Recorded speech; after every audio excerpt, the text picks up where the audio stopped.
hello guys, hello and welcome to Physics Solution.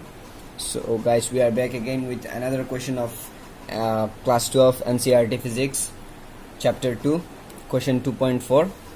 So question कुछ इस तरह से है कि a spherical conductor of radius 12 centimeter has a charge of 1.6 into 10 to the power minus 7 coulomb distributed uniformly on its surface.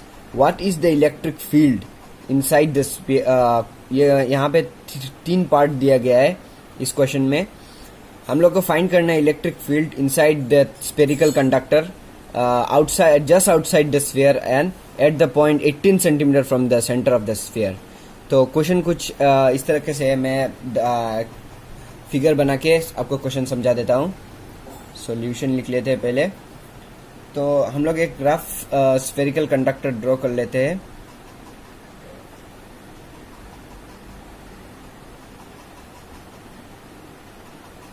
तो हमने एक rough spherical conductor draw कर लिया है. इसका सेंटर हम लोग ओ दे देते हैं. तो यहाँ से यहाँ तक डिस्टेंस दिया हुआ है हम लोग को 12 सेंटीमीटर. हम लोग को दिया गया है कि spherical conductor of radius 12 centimetre. हम लोग ने एक स्फेरिकल कंडक्टर जिसका रेडियस 12 सेंटीमीटर है ड्रॉ कर लिया है. अब has a charge of 1.6 into 10 to the power minus 7 coulomb distributed uniformly on its surface. मतलब 1.6 into 10 to the power minus 7 coulomb charge distributed है उसके सरफेस में. उसके सरफेस में इतना चार्ज डिस्ट्रीब्यूटेड है. ये नोट कर लीजिए कि उसके सरफेस में ही चार्ज डिस्ट्रीब्यूटेड होगा और कोई भी चार्ज उसके अंदर में नहीं होगा. मतलब अंदर का चार्ज 0 होगा. तो हम लोग को फाइंड करना है इलेक्ट्रिक फील्ड ए पॉइंट में. तो यहाँ पे लिख लेते हैं एक पॉइंट. यहाँ पे ए पॉइंट लिख लेते हैं इनसाइड द स्फीयर. कोई भी पॉइंट ले लीजिए इनसाइड द स्फीयर. मतलब जस्ट एक पॉइंट लेना है आपको जो इनसाइड द स्फीयर हो. इनसाइड द स्फीयर बी में हम लोग को फाइंड करना है just outside the sphere. Just outside the sphere इसका मतलब हम लोग बोल सकते हैं कि यहाँ मतलब सरफेस के इतने करीब कि सरफेस से उसका डिस्टेंस नेग्लिजिबल हो जाता है. तो बोल सकते हैं कि हम लोग उसके सरफेस में मतलब इलेक्ट्रिक फील्ड फाइंड करना है. तो यहाँ बी लिख लेते हैं इस पॉइंट को. सी पॉइंट में हम लोग को फाइंड करना है at a point 18 centimetre away from the sphere. तो यहाँ पे हम लोग ले लेते हैं ये पॉइंट सी पॉइंट जो स्फीयर के सेंटर से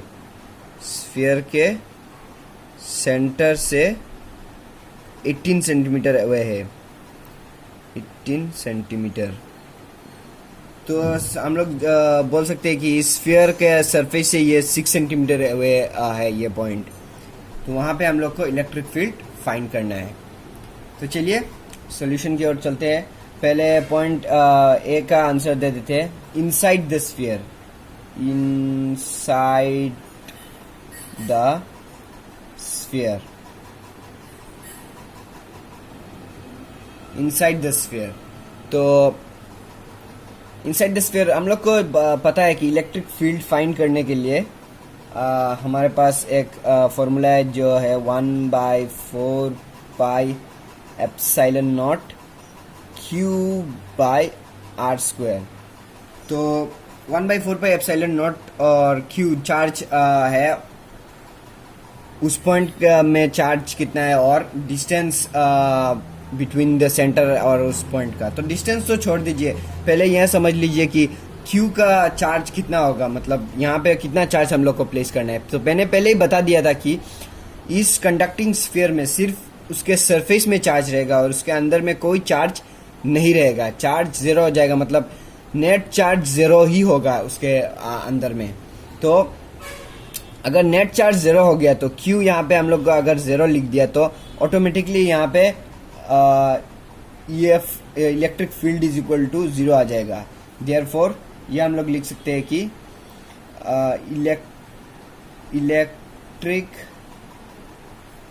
electric field inside the spherical conductor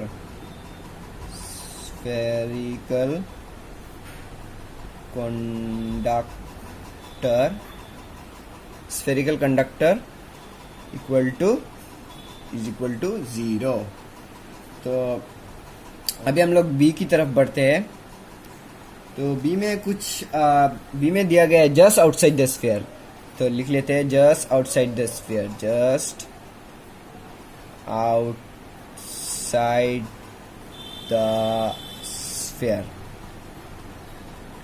just outside the sphere के लिए हम लोग, मैंने पहले ही बताया था कि उसके सरफेस में हम लोग को इलेक्ट्रिक फील्ड फाइंड करना है। तो यहाँ पे लिख लेते हैं E इज इक्वल टू, हम लोग जानते हैं कि इलेक्ट्रिक फील्ड फाइंड करने के लिए 1/4 pi epsilon naught Q upon R square. तो यहाँ पे R स्क्वायर का वैल्यू होगा उसका रेडियस, मतलब स्फीयर का रेडियस जो कि सेंटर से 12 सेंटीमीटर, मतलब जो कि 12 सेंटीमीटर है इस स्फीयर का रेडियस। तो यहाँ पे हम लोग जस्ट 12 सेंटीमीटर लिख लेंगे।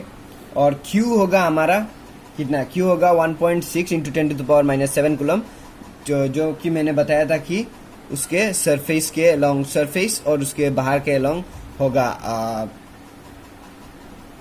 ये चार्ज इक्वली डिस्ट्रीब्यूटेड होगा। सरफेस के बाहर और मतलब सरफेस के अंदर उसका चार्ज 0 रहेगा, और सरफेस के बाहर वो यूनिफॉर्मली डिस्ट्रीब्यूटेड रहेगा वो। तो चलिए 1/4 पाई एप्सिलॉन नॉट का हम लोग जानते हैं कि 9 इंटू 10⁻9 हम लोग लिख लेते हैं डायरेक्टली, और इंटू चार्ज है 1.6 इंटू 10⁻⁻7 जो कि दिया हुआ है, और रेडियस हम लोग का जानते हैं 12 सेंटीमीटर, जो कि ऐसा यूनिट में कन्वर्ट करने के बाद 0.12 मीटर्स हो जाएगा स्क्वायर। तो अगर आप लोग फाइंड करेंगे तो मतलब सिंप्लीफाई करने के बाद कुछ ऐसा वैल्यू आएगा आप लोग के पास कि E is equal to 10⁵ newton per coulomb. तो चलिए सी पार्ट का आंसर भी दे देते हैं। यहाँ पे सी पार्ट के लिए हम लोग डायरेक्ट लिख लेते हैं क्वेश्चन सी। ये यहाँ पे दिया है at point 18 centimetre from the centre of the sphere. तो इसके लिए भी डायरेक्ट हम लोग वैल्यू अप्लाई कर लेंगे 1/4 pi epsilon naught Q upon R square. तो यहाँ पे R स्क्वायर का वैल्यू हम लोग देंगे 18 सेंटीमीटर, जो कि उसके सेंटर से उसका डिस्टेंस है। तो 1/4 पाई एप्सिलॉन नॉट हम लोग जानते हैं 9 इंटू 10⁻9। यहाँ पे चार्ज कितना होगा, चार्ज सेम ही रहेगा 1.6 इंटू 10⁻9। मैंने बोला था कि सरफेस और सरफेस के बाहर के एरिया में वो चार्ज यूनिफॉर्मली डिस्ट्रीब्यूटेड है। तो 1.6 इंटू 10⁻⁻7। यहाँ पे R स्क्वायर हम लोग देंगे 0.18 मीटर स्क्वायर। यहाँ पे मैंने बोला था 18 सेंटीमीटर अप्लाई करने के लिए, जो ऐसा यूनिट में कन्वर्ट करने के बाद 0.18 होल स्क्वायर दिखेगा, 0.18 दिखेगा मीटर्स में कन्वर्ट करने के बाद। तो यहाँ पे लिख लेंगे कि यहाँ पे R square R is equal to 0.18 metres.